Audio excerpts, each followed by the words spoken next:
এক বছর আপনারা কপারেট করছেন, শিক্ষামন্ত্রী মুখ্যমন্ত্রী টেন্ডারটা যখন মিটিং করছেন।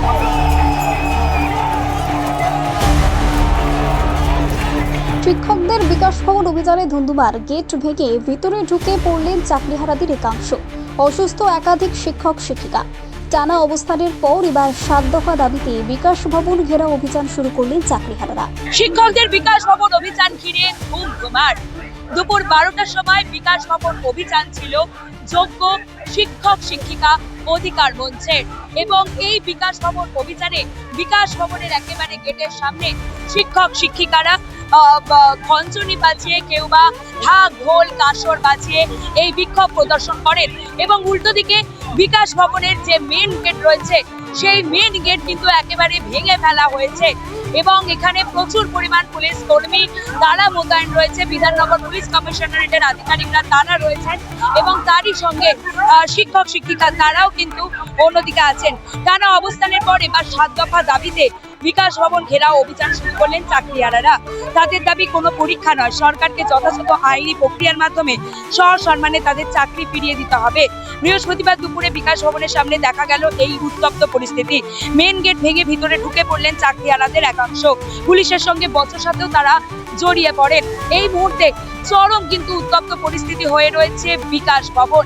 এর আগেও আমরা বারবার দেখেছি যোগ্য শিক্ষক শিক্ষিকারা তারা বিকাশ ভবনে একাধিকবার অভিযান করেছে। তাদের যে দাবি, তাদের চাকরি ফিরিয়ে দিতে হবে, সেই দাবিকে কেন্দ্র করে এই বিকাশ ভবন অভিযানে বারবার তারা ঝাঁপিয়ে পড়েন। এবং এবারও দেখা গেল এই বিকাশ ভবনকে অভিযানকে কেন্দ্র করে একেবারে উত্তপ্ত পরিস্থিতির সৃষ্টি হয় বিকাশ ভবনে, এবং ঢাক ঢোল খঞ্জনি থেকে শুরু করে শাঁখ বাজিয়ে অভিনব পদ্ধতিতে এই বিকাশ ভবন অভিযান করেন চাকরি হারারা।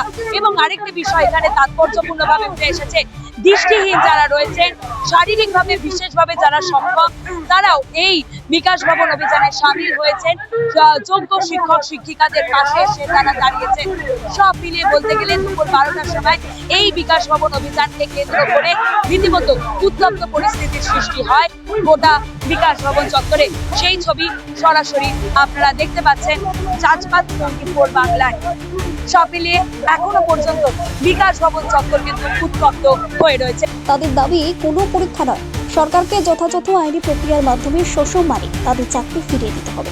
বৃহস্পতিবার দুপুরে বিকাশ ভবনের সামনেই দেখা গেল উত্তপ্ত পরিস্থিতি। মেন গেট ভেঙে ভিতরে ঢুকে পড়লেন চাকরিহারাদের একাংশ। পুলিশের সঙ্গেও বচসায় জড়িয়ে পড়লেন তারা। বৃহস্পতিবার বেলা 12টা থেকে বিকাশ ভবন ঘেরাও অভিযানের ডাক দিয়েছিলেন যোগ্য শিক্ষক শিক্ষিকা অধিকার মঞ্চের সদস্যরা। সেই মতো বেলা বাড়তে না বাড়তেই বিকাশ ভবনের সামনে জড়ো হন শয়ে শয়ে চাকরিহারা শিক্ষক ও শিক্ষাকর্মী। ক্রমেই উত্তেজনা বাড়তে থাকে। এক পর্যায়ে মূল ফটক ভেঙে ভিতরে ঢুকে পড়েন শিক্ষকেরা। এলাকায় প্রচুর পুলিশ কর্মী মোতায়েন করা হয়েছে। প্রসঙ্গত, ঘেরাও অভিযানের পাশাপাশি বৃহস্পতিবার শহরের বিভিন্ন জায়গায় পথনাটিকাও করবেন চাকরিহারারা। দুপুর 3টে নাগাদ যাদবপুর বিশ্ববিদ্যালয় ক্যাম্পাসে এবং বিকেল 4টে নাগাদ যাদবপুর 8B বাস স্ট্যান্ডের সামনে পথনাটিকা করা হবে। দেখুন, বিক্ষোভ আপনারা বলছেন, কিন্তু আমাদের কাছে বিক্ষোভ নয়, এটা আমাদের পেটের জ্বালা, জীবনের জ্বালা, সংসারের জ্বালা। আজকে চাকরি হারা আমরা যারা যোগ্য, আমরা সঠিকভাবে এবং স্বচ্ছভাবে পরীক্ষা দিয়ে এত বাধা বিপত্তি আমরা সরিয়ে ফেলে এত দুর্নীতির পরেও আমরা এইখানে যে যোগ্য হয়েছি, এটাই আমাদের কাছে সব থেকে বড় ব্যাপার। আর সেখানে আমরা আজকে চাকরি হারা হয়েছি।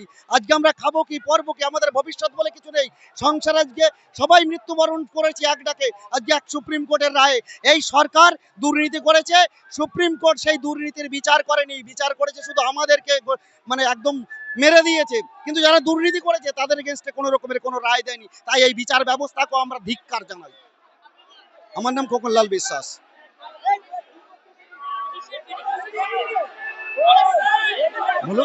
এটার মধ্যে দিয়ে প্রথম কথা, আমার এই মাথার উপরে লেখা আছে দেখছেন, আজকের আমাদের ভাগ্যের এমন পরিণতি যে আজ দীর্ঘদিন আমরা এই রাস্তায় রাস্তায় থালাবাটি নিয়ে বসে আছি। যারা রাস্তার ভিখারি, যাদের দৈনিক কাজ হলো ভিক্ষা করে নিজের উপার্জন করা, কিন্তু আমাদের তো সেটা নয়। আমরা তো শিক্ষক। আমরা তো চেয়েছিলাম প্রত্যেক দিনের ক্লাসরুমে চক ডাস্টার হাতে নিয়ে প্রত্যেকটা ছেলে মেয়েকে সঠিকভাবে শিক্ষা দিতে। কিসের এমন পরিণতি, কিসের এমন খেলা আমাদের সাথে খেলা হচ্ছে যে আজ দীর্ঘদিন রাস্তায় আমাদের থালাবাটি নিয়ে বসে থাকতে হয়েছে। আজ শিক্ষা এমন একটা অন্ধকারে পরিণত হয়েছে যেখানে মনে হচ্ছে যে আমরা ছোটবেলায় যে পড়াশোনাগুলো করেছিলাম, অয় অজগর আসছে তেড়ে আয় আমটি খাবো পেড়ে, আজকের মনে হয়েছে সেই শিক্ষা আজ অন্ধকারে। যেখানে আমরা দেখতে পাচ্ছি প্রত্যেকে আমরা তার চুরি হচ্ছে, কারুর কাছ থেকে অর্থ চুরি হচ্ছে, কারুর কাছ থেকে সম্পত্তি চুরি হচ্ছে, কারুর কাছ থেকে শিক্ষা চুরি হচ্ছে।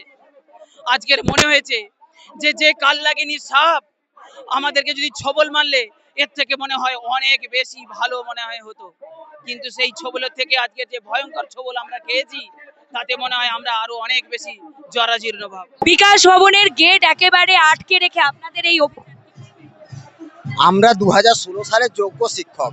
আমরা কোনো রকম দুর্নীতি না করেই আমরা যথারীতি পরীক্ষা দিয়ে সরকারের যা যা নিয়ম, এসএসসি যা যা নিয়ম বেঁধে দিয়েছেন সেই সমস্ত নিয়ম মেনে আমরা এসেছি, এখানে শিক্ষকতা করতে এসেছি। আমরা কোনো দুর্নীতির সঙ্গে যুক্ত নই। আজ হাইকোর্ট, সুপ্রিম কোর্ট সবাই আমাদের চাকরিটাকে নষ্ট মানে প্যানেলটাকে নস্যাৎ মানে প্যানেলটাকে বাতিল করে দিয়েছে। তার জন্য দায়ী কে? তার জন্য দায়ী এই এসএসসি এবং বর্তমান সরকার। তাই আমি বলতে চাই যে আমাদের কারুর প্রতি কোনো দুঃখ নেই, কিছু নেই, বা কারুর প্রতি আমাদের বিরুদ্ধে কোনো কথা নেই। শুধু আমাদের একটাই কথা, আমাদের সঠিকভাবে আমরা যেমনভাবে চাকরি করেছিলাম ঠিক তেমনিভাবে আমাদের সঠিক জায়গায় পুনর্বহাল করা হোক। তো সেই কথাটা এনারা কোনোভাবেই মানতে চাচ্ছেন না। আমরা যথারীতি এসএসসি অফিস অভিযান করেছি, আমরা নবান্ন অভিযান করেছি, ওয়াই চ্যানেল আমরা অবস্থান করেছি, কোনো কিছুতেই সুরা হয়নি। তাই আমরা শেষ পর্যন্ত আজ 15/5 আমরা এর শেষ থেকে ছাড়বো। বাংলাতে একটা কথা আছে যে বিনা যুদ্ধে নাহি দেব সূচাগ্র মেদিনে। আরেকটা মহাত্মা গান্ধীর কথা ছিল, ডু অর ডাই, করেঙ্গে ইয়া মারেঙ্গে, করবো না হয় মরবো, এখানেই জীবন দেব, কারণ আমাদের আর হারানোর কিছু নেই। আমরা এখানেই শেষ হয়ে গেছি, অর্থাৎ যদি বাঁচতে হয় তাহলে এখানেই বাঁচবো। এখানে পুলিশ গালাগালি করছে, শিক্ষকদের আন্দোলনে পুলিশ গালাগালি করছে,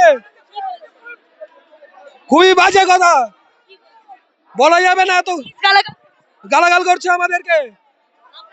হ্যাঁ, আমরা আমাদের আন্দোলনকে বজায় রাখার চেষ্টা করছি, আমাদের অবস্থান জারি রাখবো, আমাদের আন্দোলন জারি রাখবো। পুলিশ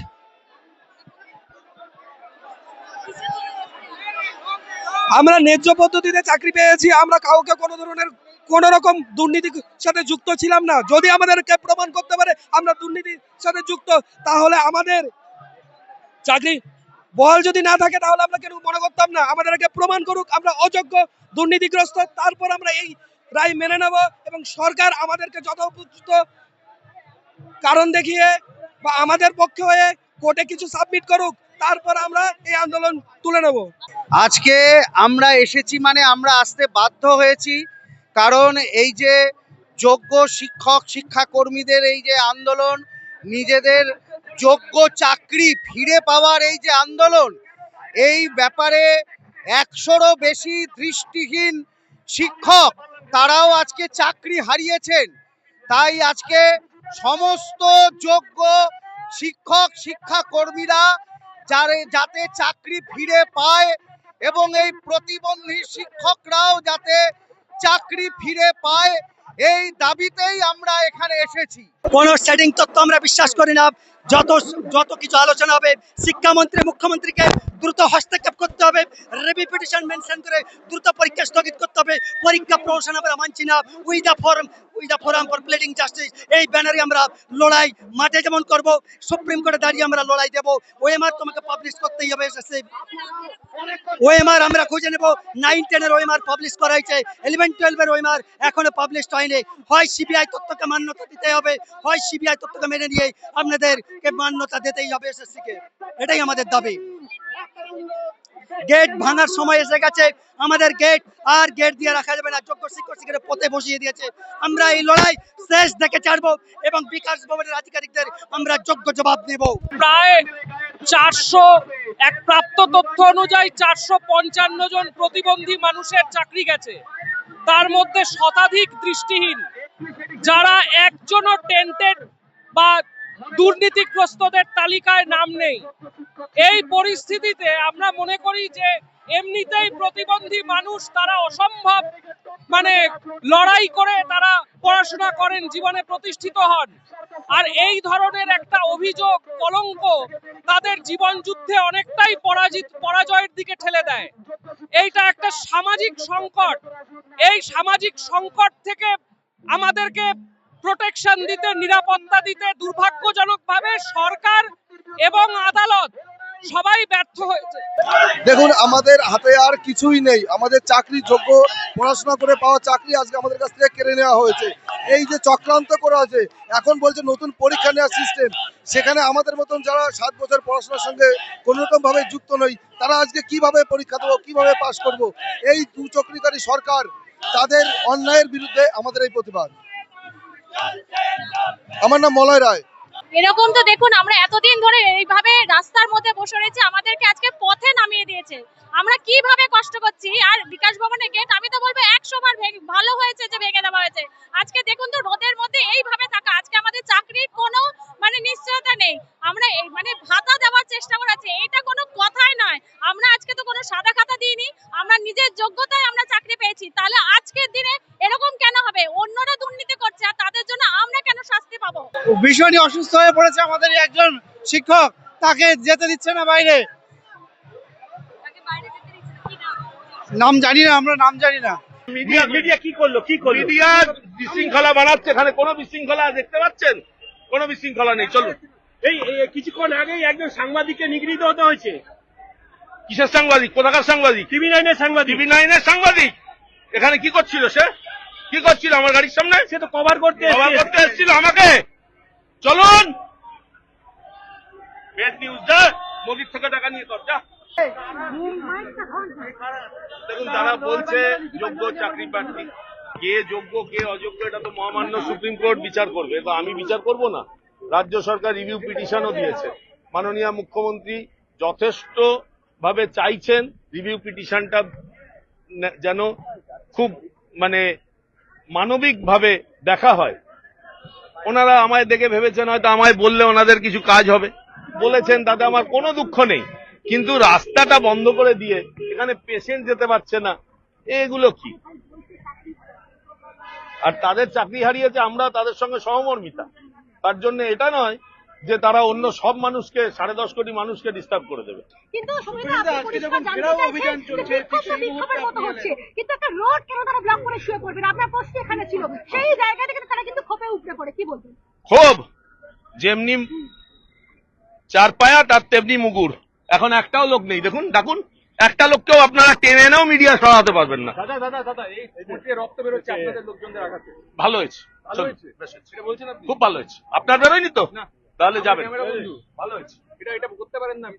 বেশ করেছি। পেশেন্ট আটকে গেছিল, কি করবেন? পেশেন্ট আটকে গেছিল, আপনি কি করেছেন? পেশেন্ট আটকে গেছিল, আপনি কি করেছেন?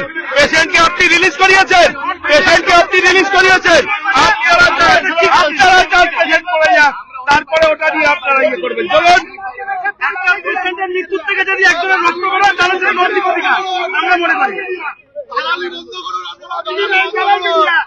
ক্যামেরায় শেখ নাদিমের সঙ্গে সুপ্রীতি ভট্টাচার্যের রিপোর্ট, জাজবাত 24 বাংলা, সল্টলেক।